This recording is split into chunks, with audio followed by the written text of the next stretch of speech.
up, YouTube? Crash Wilcox. Man, we're finally here. Part 2 of our $400 Intel build. Took a lot longer than I wanted it to, but everything has finally arrived, so I'm not going to delay it much further. We're going to get right into it, but just before we go, I just want to give a special shout out to the Patreon fam. Thank you so much for your guys' support. It means the world to me.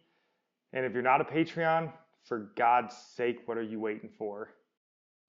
And then also, please take a second to like this video, subscribe to the channel if you haven't. Again, my God, what are you waiting for? And then also, if you consider being a Patreon, follow the link in the description below. But with that being said, let's just start tearing these packages open and getting into the build guide. All right, so getting right into this.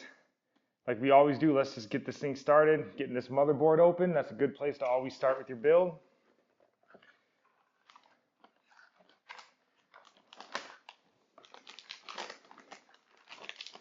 Let's see what's inside this thing.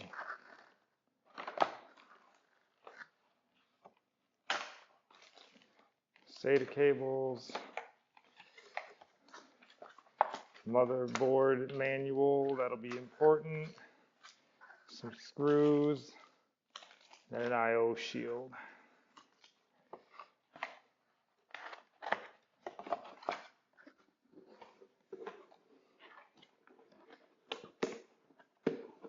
So there you have it, the Prime B365.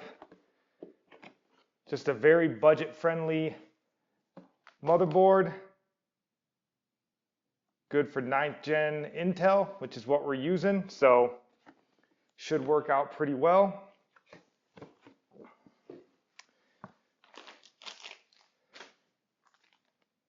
And being low end, you know, just a good entry-level motherboard, nothing fancy to it, but that's not what we're looking for here.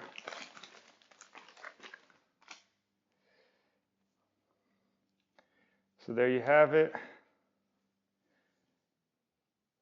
Pretty nice for what it is. I don't remember exactly what we paid for with this, but I think it was like $50 or $60, so pretty good for the price. So next up, you want to go ahead and grab our CPU, the i3-9100. And again, the reason we chose this, kind of twofold, a little selfishly. I have some other videos that I want to shoot that kind of required an Intel chip, so didn't want to go the route of another AMD chip. And also, I think for a, we're calling this the $400 Intel CPU build, or Intel PC build, and it really should just be called $400 home office or home office computer build, because that's kind of what I'm envisioning it to be. And so here it is, the stock Intel disgusting heatsink. I mean, Intel, step your game up, dude. Like, Ryzen's here. Time to improve on this a little bit. So there is that. We will not be using that. But this heat sink, if you did decide to use it, it will work. It's satisfactory. It's not gonna, your CPU won't melt if you just use the stock CPU heatsink. There we have it, i3-9100. And the other reason that we decided to go with the i3-9100, like I talked about, this is a computer for my mom who is, in her 29. So she's not a real computer buff. She just wants to write, surf the internet, watch some YouTube videos. So a 4-core, 4-thread CPU is going to hammer that out really nicely. It's not going to be an issue. So let's go ahead and get that installed. And just let it kind of drop in there. You don't need to press it down.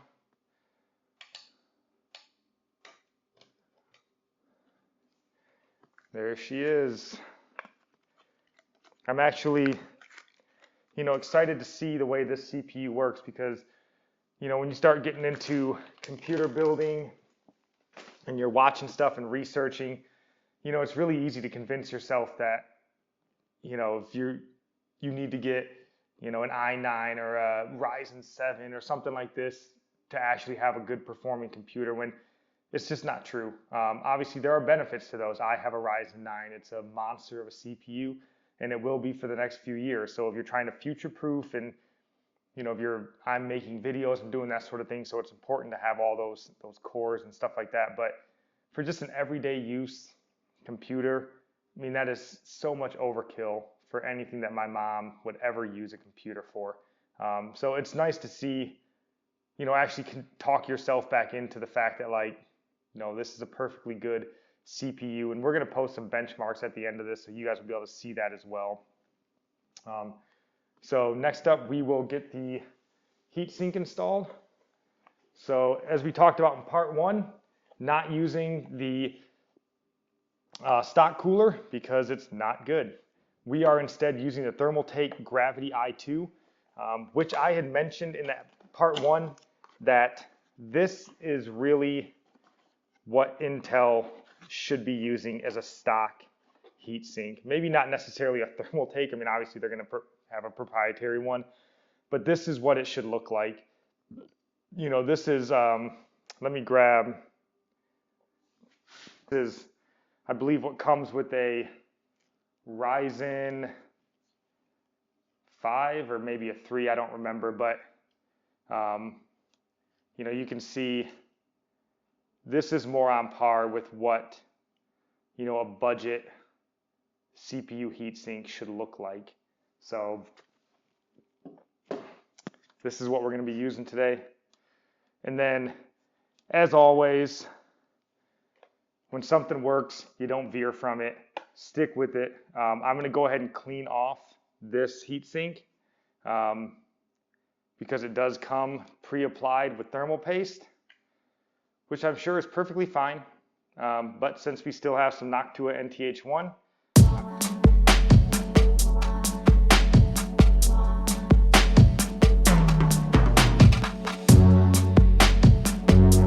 sip of coffee, because I'm not a savage.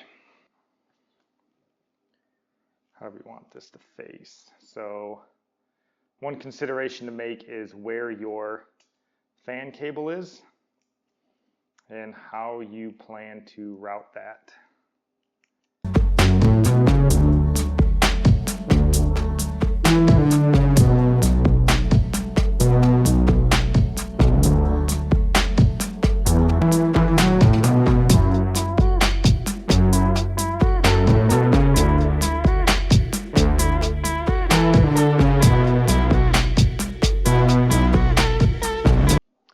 All right, and then, yep, just connect that thing right here.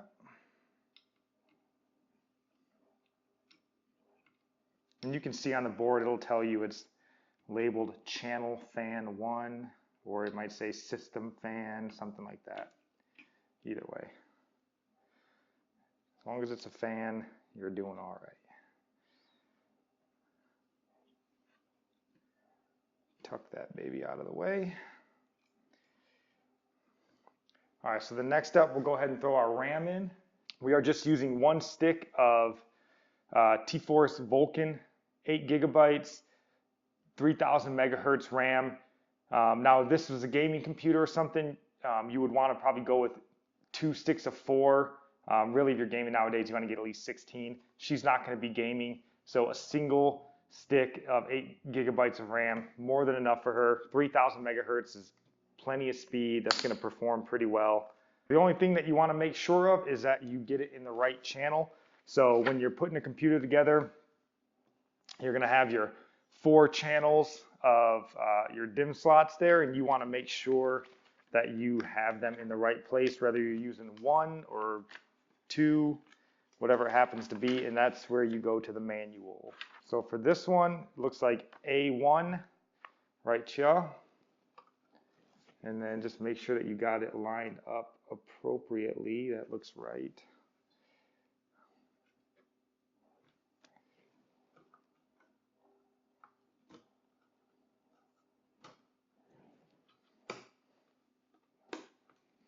we are going to go ahead and get the case out, get that torn up, and then we will get this motherboard put in and then press on.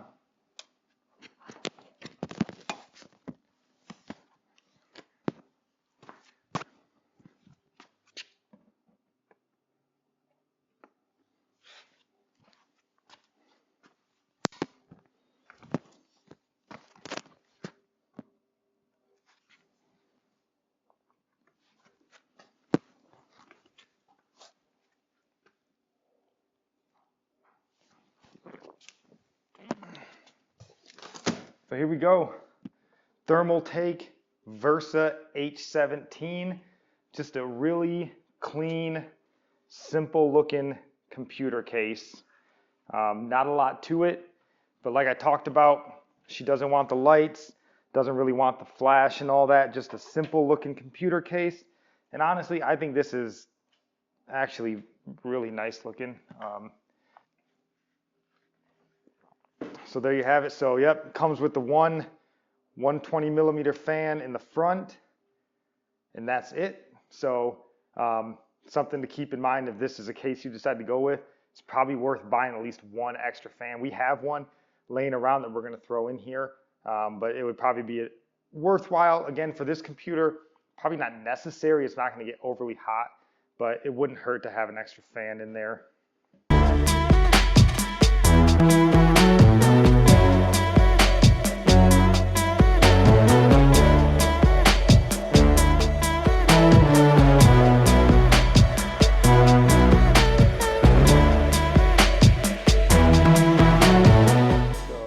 They got the standoffs in here, yep.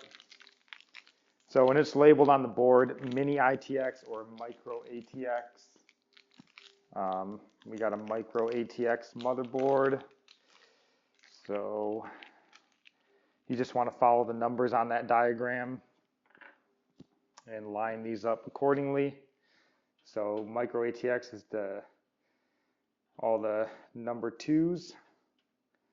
So just go ahead and screw those standoffs in.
Next up, we can mount our SSD. So for that, we went with the PNY CS900 SSD. Again, it's just a 500 gigabyte SSD. She's not gaming. She's not, storing a lot of movie or video files.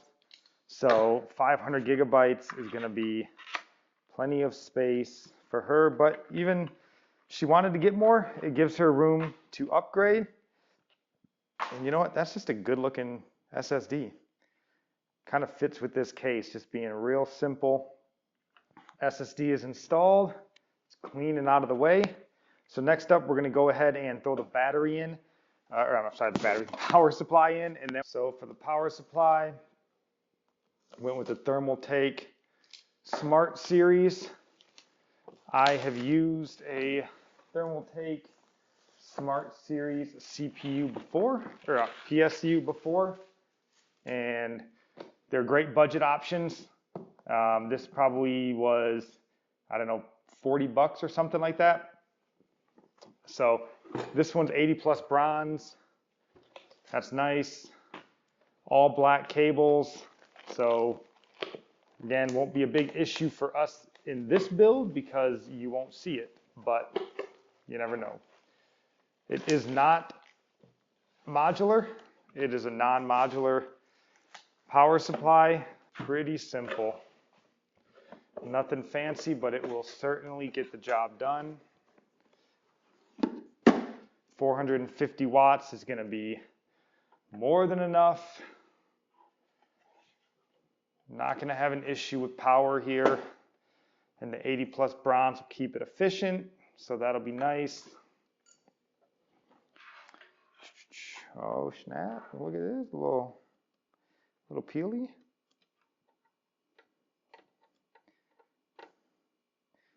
Somebody explain to me why this is oddly satisfying. It's like popping bubble wrap.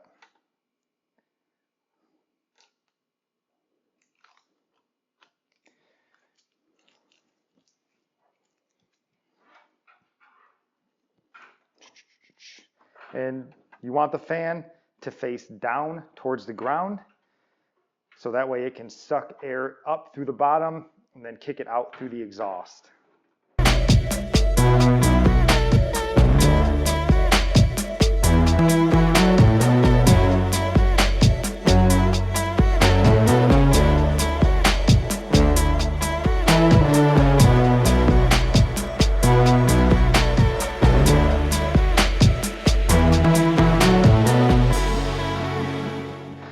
All right, so the power supply's in. So next, let's grab our cables that we're gonna need. And we'll just be able to tuck all the rest of this mess down here in this big open space.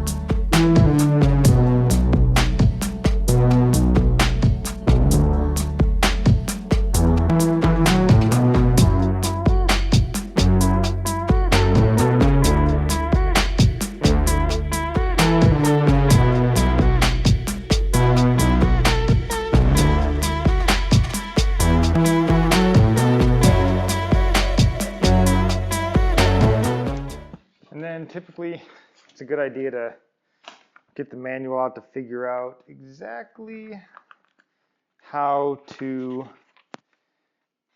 put in your power and reset switch, and God bless you, thermal take.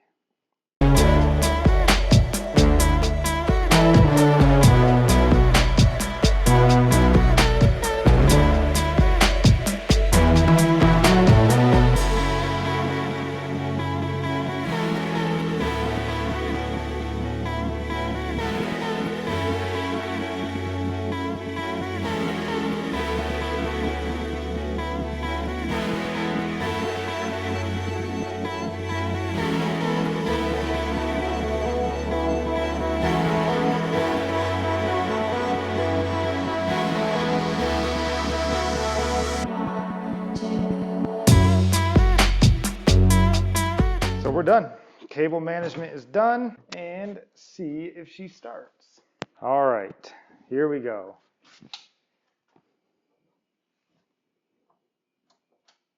And she works. And for the fan, if you're building a budget PC or you just got some extra money laying around, I think I bought this 5-pack of 120 millimeter fans from Antec for $25, I think.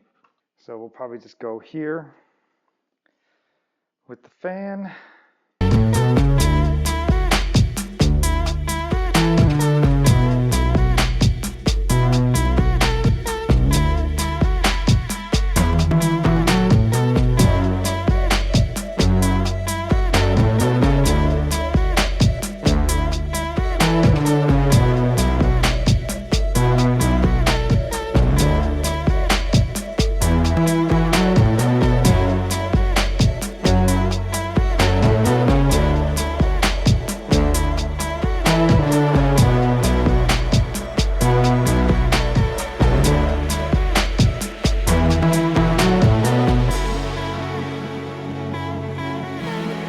Again, it's not the prettiest cable management on the planet, but that's going to allow for plenty of airflow.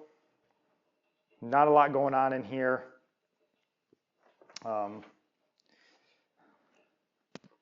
So there you have it. The computer's complete. So now all we got to do is throw the front and back plate on, and then get it hooked up, get Windows installed, and that sort of stuff. So last thing I want to touch on, this is obviously a pretty simple build, but one of the things you might hear, like, well, for $400, you know, I could just go and buy a cheap laptop or a Dell PC or whatever, an all-in-one at Walmart or whatever for less money than that. And that's true, you could. But the reason I think this is more valuable, even if you may spend a little bit extra money, and you could get lower than this. You could certainly get cheaper than this. I mentioned it earlier, I decided to go with an i3, an Intel CPU. You could have gotten maybe a Ryzen 3 for a little bit less than this, or maybe you could have went to the used market and found some used parts and saved money. And I've got builds on PC Part Picker that are all the way down to $250 for brand new. You could have put a Athlon 3000G in here or a Pentium CPU. But the reason for this build, it's a budget build, but it's also a computer that allows for a little bit of headroom. So this is upgradable. Say for instance, she filled up her hard drive and she wanted to get something a little bit bigger, you can go ahead and throw that in here. She started getting into making whatever YouTube videos, and she wanted to start putting some videos together or something. You can slide some more RAM in here pretty easily. If she got tired of this and wanted something new, she could give it to one of my kids or a different grandkid, and you could easily slide in a GPU, and now you got a really good computer. You could slide in a new CPU. Say we wanted to upgrade to an i5 9600 or something like that down the road. It just gives you a lot of leeway when you build your own.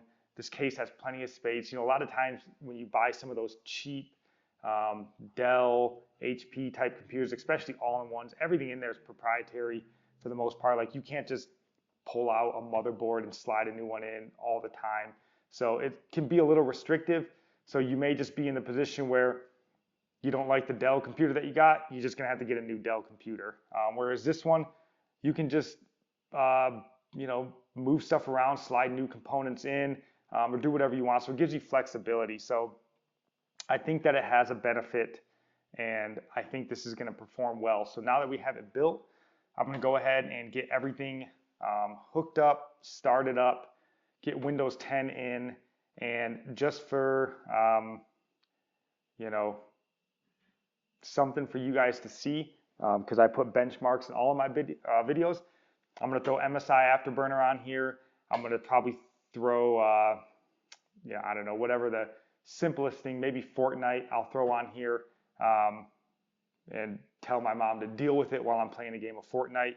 And just to show you guys some benchmarks, I'm going to have some videos coming later kind of comparing Intel's integrated graphics against my boy's Ryzen 3 2200G, which has the AMD's integrated graphics, kind of showing you the comparison there. And yeah, so that's it. Stay here, get some of these benchmarks coming right now. So, fun fact, tried to run those Fortnite benchmarks, and we ran them, but it would not run Fortnite and OBS at the same time very well. So I'm unable to show you those Fortnite benchmarks, so you're just going to have to take my word for it. So basically on medium settings, this computer runs Fortnite at about 35 to 40 FPS in the low settings, and then in the medium settings it runs at like 25 to 30 FPS. So pretty unplayable. You could do it in the low settings, not great, but I'm gonna go ahead and get a capture card so I can actually show you guys these benchmarks when I have the next video of the integrated graphics, but they're not good, FYI. So we'll get into that, but just want to give you guys a heads up. That's why you're not going to see those Fortnite benchmarks. But on to Cinebench.